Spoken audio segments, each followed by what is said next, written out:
What's going on, guys? Nate here, and today I would like to discuss where Skyrim went wrong and what its biggest failures were. By and large, I think most people would agree that Skyrim is a pretty well put together game and easily one of the decade's best. However, the game certainly was not without its own faults, which typically I think we overlook, generally in light of just how well put together the rest of the game was. Or at least that's how I feel. It seems to be a lot easier to forgive a shortcoming when the rest of the product exceeds expectations. And considering as though it would appear for every mistake Skyrim made, Fallout 4 repeated that 5 times over, it's just all around difficult to concentrate much frustration around TES 5. But that's what I'd like to do in this video. I'd like to talk about some of the mistakes I believe Skyrim made that hopefully the Elder Scrolls 6 would try to avoid repeating. This will for the most part exclude things like glitches and plot holes, the obvious stuff that you would hope Bethesda would know to fix by default. But without any further ado, let's do further. What immediately pops into my head when I think of mistakes Skyrim made is the leveling system, which ironically I think was pretty effective for the most part. I'd like the sort of play to progress element when attempting to level up active skills such as one-handed combat or sneaking. If you wanted to level up your two-handed combat, for instance, all you'd have to do is fight around with a two-handed weapon. However, when you start to look at inactive skills such as alchemy or smithing, play to progress really came apart. It would force the player to partake in a very monotonous grind to get anywhere with these inactive skills.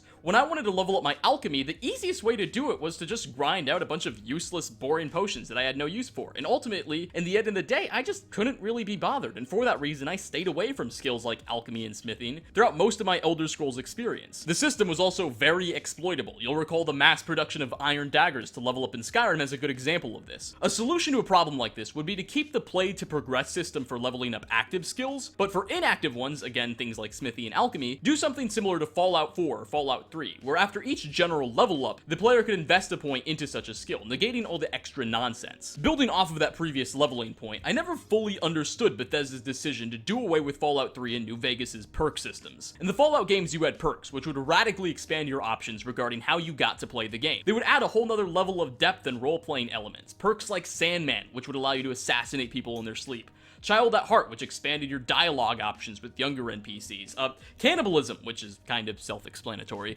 and so many more made each playthrough feel unique as you got to experiment with different perks. Skyrim abandoned this practice altogether, focusing instead everything upon leveling up your skills. Granted, there were some skills which functioned very similar to perks, but the sheer variety and selection wasn't there anymore. Skyrim also disappointed by lacking any reputation system at all. Again, the Fallout franchise had the karma mechanic, which allowed you to actually measure yourself if you were looking to do a good or evil or in-between playthrough.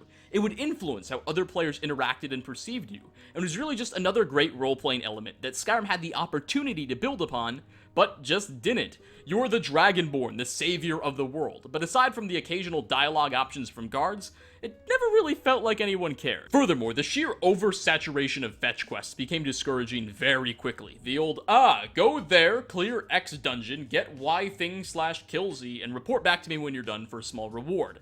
This sadly represented a huge majority of Skyrim's quests, and while there were a handful of notable exceptions, such as infiltrating the Thalmor embassy, and some of the Daedric quests also stand out here, these were not the norm. This is an issue that's somewhat difficult to remedy, mainly because Bethesda games are designed to have just so many quests, some of them are bound to be a little bit stale, but hopefully next time that can be a minority. Moving on, the main questline in my opinion was largely outshined by factional quests in most instances. I never really cared for any of the Blades or other characters that support you leading up to that great confrontation with Alduin. I never really cared if Delphine were to die, and I honestly can't even remember any of the other names. I suppose Partharax was sort of cool with his badass quotes and deep voice, but not caring for any of these characters and ultimately just not really caring about the main story in general really made playing through it feel a bit like a chore, and the only reason I ever bothered to finish it was because I had done pretty much everything else and figured might as well. Compared to the level of commitment I felt to the Civil War factions and the love of the characters in the Dark Brotherhood and the companions, the actual storyline was very underwhelming. My last major grievance with Skyrim is its combat system. Now we've talked about this before, so I'll try and keep this section brief. It's just unchallenging. It grows stale very quickly. Combined with the ridiculous method of just eating a bunch of cabbages whenever you felt like you were beginning to lose, didn't really help all that much either. Combat by and large was just quite disgusting, and I hope Bethesda does something to correct this in their next installment. But with that, we are going to wrap up this video. There are some criticisms that I left out of here mainly because we've either covered them before,